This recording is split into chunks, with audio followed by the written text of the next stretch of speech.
था कि किस प्रकार से आदिवासी जल, जंगल और पानी के ऊपर अपनी खेती करके या जंगल से फल फ्रूट लाके कैसे अपना जीवन व्यापन पूर्व में करता था।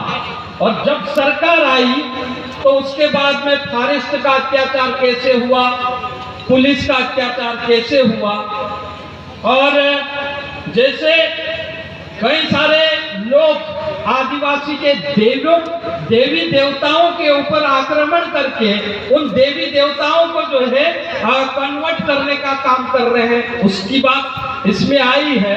और तीसरा जो है, जिस प्रकार से आदिवासियों के वार त्योहार अभी धीरे धीरे जो है वो दूसरे लोगों के वार त्योहार जैसे जो है मनते जा रहे हैं, और आदिवासी की संस्कृति, रीति रिवाज, परंपरा और आदिवासी धर्म खत्म होते जा रहा है। ये इस गीत का विशेष बात था। तो मैं अपनी बात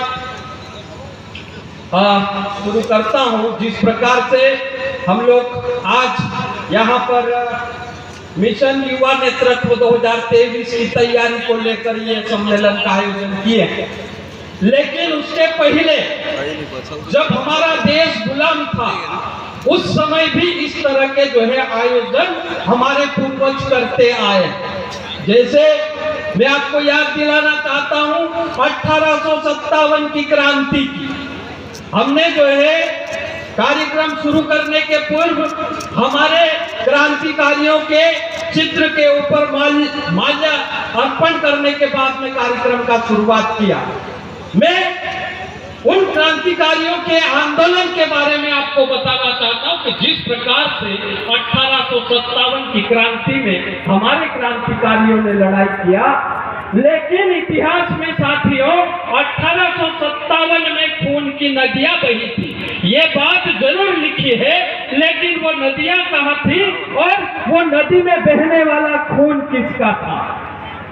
तो साथियों वो हमको खोजना पड़ेगा। ये भी हमारी एक लड़ाई है कि वो खून किसका था, आजादी किसने लाई। इतिहास तो ये कहता है कि 1857 की क्रांति के बाद में 1857, 1858, 1859 में अंग्रेजों ने फॉरेस्ट एक्ट लाया, और वही फॉरेस्ट एक्ट लाने के बाद में हमारे जंगल को अंग्रेजों ने छीना।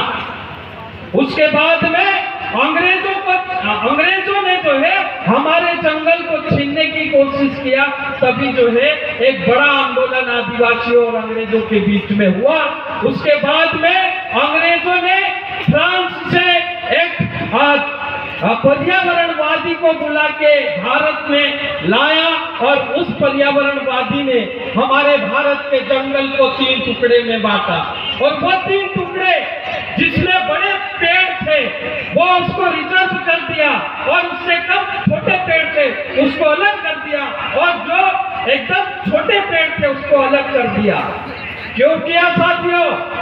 इसलिए उन्होंने किया कि जब अंग्रेज हमारे देश पे राज कर रहा था उस समय अंग्रेजों को बड़े बड़े जहाजों की जरूरत थी और रेलवे लाइन की जरूरत थी, तो रेल चलाने के लिए लकड़ी की जरूरत पड़ी, जहाज बनाने के लिए लकड़ी की जरूरत पड़ी, तभी जो है हमारे जंगल को अंग्रेजों ने कानूनी रूप से हमसे छीन कर अंग्रेजों के कब्जे में वो जंगल को कर लिया। अंग्रेज नहीं थे उस समय, हम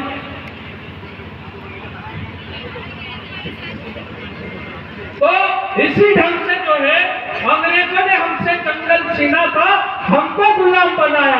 आजादी मिली साथियों, आजादी मिलने के बाद में जिस प्रकार से आज हमको आजाद देश में गुलाम की जिंदगी जीना मजबूर हो रहे हैं जीने के लिए, उसको अभी आजादी लाने के लिए हम लोग जो है मिशन 2023 के जरिए हो सकता है कि जिस प्रकार से हमारे आदिवासी के नाम पर वो लोग चुन के जाते हैं जो उनके गुलाम होते हैं, और उनकी गुलामी के अंदर जो है वो वहां विधानसभा में हमारे हक की बात नहीं करते हैं। इसलिए साथियों, अभी आने वाले समय में हम सबको समझना पड़ेगा कि आदिवासियों के हक अधिकार क्या है। उनके जो है हक अधिकार अगर नहीं मिलते हैं तो लेने के लिए हमको क्या क्या करना पड़ेगा, आंदोलन करना पड़ेगा, चुनाव लड़ना पड़ेगा, विधानसभा में जाना पड़ेगा, लोकसभा में जाना पड़ेगा।